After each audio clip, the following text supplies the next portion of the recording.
Oke ya, assalamualaikum warahmatullahi wabarakatuh. Oke, dimanapun kalian berada, santri manapun kalian, seberapa mistisnya cerita-cerita kalian yang pernah kalian alami, bisa kalian share juga. Kalian bisa komen di bawah atau juga bisa kunjungin Instagram saya dengan cerita-cerita yang pernah kalian alami. Oke ya, sebelumnya dulu itu biasalah ya kalau pesantren-pesantren itu kan ada acara-acara seperti outbound, kemah dakwah atau apalah ya itu. Mungkin setiap pesantren juga beda-beda kan. Jadi dulu itu pengalaman mistis pertama kali itu waktu kemah ya. Jadi dulu itu saya kemah itu di pelosok lah ya, nggak mau nyebut kotanya, kabupaten atau apa, yang jelas tempat itu pelosok banget, masih di Jawa. Tempatnya itu perbukitan, udah jalan tuh udah aspal tapi aspalnya udah rusak kayak gitu. Dulu tidurnya itu di gor, habis gor depannya baru jalan aspal tapi yang udah rusak itu baru lapangan. Itu udah tengah-tengah lapangan, kirinya itu tempat panitia, kanannya ada sungai tapi dalam banget, airnya sedikit. Nah, atasnya itu udah perbukitan banget, di atasnya juga itu udah ada ada ini sumber mata air kayak gitu loh, Kak, umbul tapi nggak tinggi banget, nggak tinggi banget, nggak tinggi, nggak kencang banget itu di atas. Dan tempat wudhu itu paling pojok, jadi harus nyebrang dulu, mau lu nyari air itu ke pojok dulu baru ngambil air. Dan tempat mandinya pun itu juga masih ngikut ke tempat-tempat warga juga ya, kalau buat mandi-mandi kayak gitu. Singkat cerita, deket sungai itu ada pohon beringin. Mungkin itu bisa dikeramatkan ya, soalnya ada tembok, jadi pohon itu ada dua kalau nggak salah, dan tembok semua. Di bawah pohon pun itu samping-sampingnya banyak banget sesajen ya. Kalaupun itu Jawa itu kan emang tradisi kejawen ya, jadi ya maklum lah ya, wajar. Biasa kan kalau di tempat-tempat yang dikeramatkan kayak gitu kan, kita dilarang ya ngomong-ngomong kasar kayak gitu kan, dilarang. Dan salah satu kakak kelasku itu adalah ya yang di tempat itu ngomong-ngomong kasar, dan akhirnya orangnya itu sampai kesurupan, sakit berhari-hari. Kejadian yang paling ngeri lagi itu malam itu di tempat di tempat kepanitiaan itu mati lampu ya. Tempat itu mati lampu malam-malam, mati lampu, dan cuma itu aja, samping-sampingnya enggak.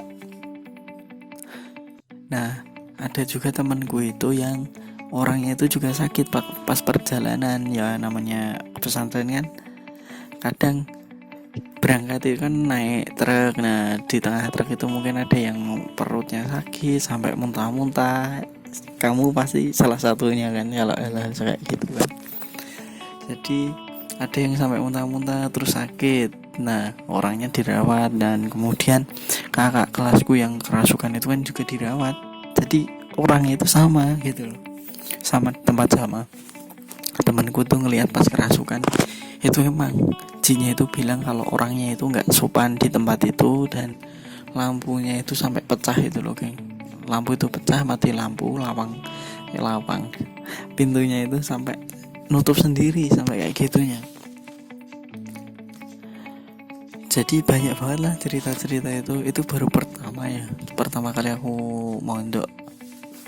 Mungkin kalau kalian punya cerita bisa lah dibagi-bagilah ke kita lah ya. Itu pertama kali ceritanya, itu kejadian pertama. Dan kejadian yang paling sering itu 3 hari berturut-turut paling ngeri itu, ada orang itu meninggal itu 3 hari berturut-turut tuh meninggal semua, 3 orang meninggal semua.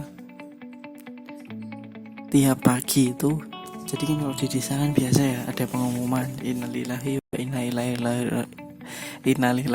ilaihi rajiun bla bla bla bla bla bla. Jadi tiap pagi itu adalah umuman kematian itu, ketika datang ke sana pun udah ada.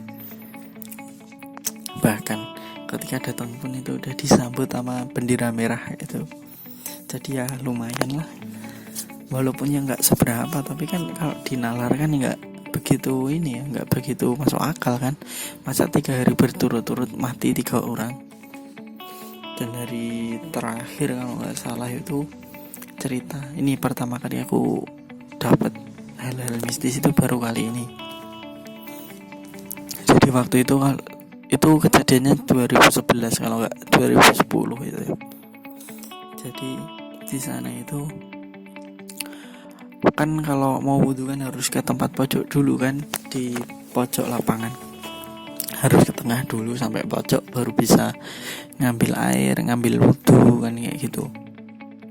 Malam itu mungkin ya sekitar jam 4-an, hampir jam 3 hampir jam 4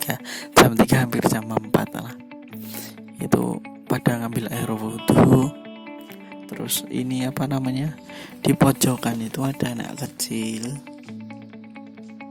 Aku pertama kali lihat soalnya dari apa namanya, dari aspal yang udah hancur-hancur di paling pojok lapangan itu. Dia itu lari, anak kecilnya itu lari menuju belakang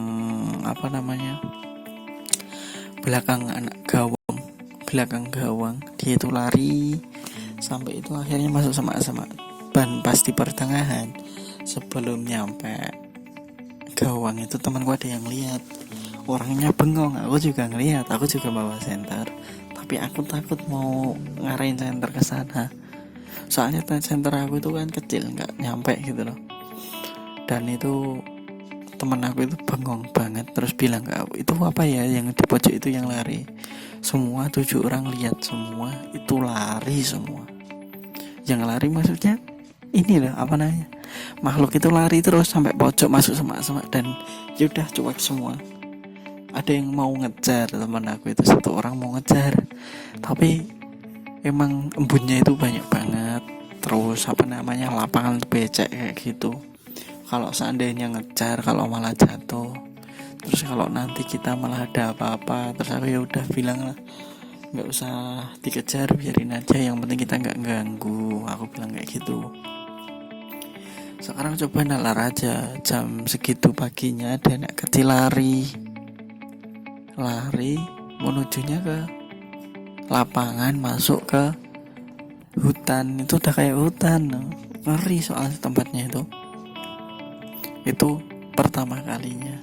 Mungkin kalau kalian punya hal-hal mistis, cerita-cerita horor atau apa pengalaman kalian sendiri, seberapapun mistisnya itu, sepele pun nggak apa-apa kita cerita, nggak apa-apa lah, nggak masalah. Itu waktu dulu aku pertama nyantri itu pengalaman aku seperti itu. Kalian bisalah komen atau apa, mungkin pengalaman kalian lebih menegangkan atau lebih ngeri, bisalah ya. Banyak lah cerita-cerita, mungkin kita bisa ketemu sama temanku yang lihat kejadian waktu kakak kelas aku itu kesurupan. Mungkin bisa di lain waktu ya, tapi ya oke. Ya udahlah ya, cukup sekian lah ya ceritanya. Mungkin kita bisa lanjut di part selanjutnya kalau view-nya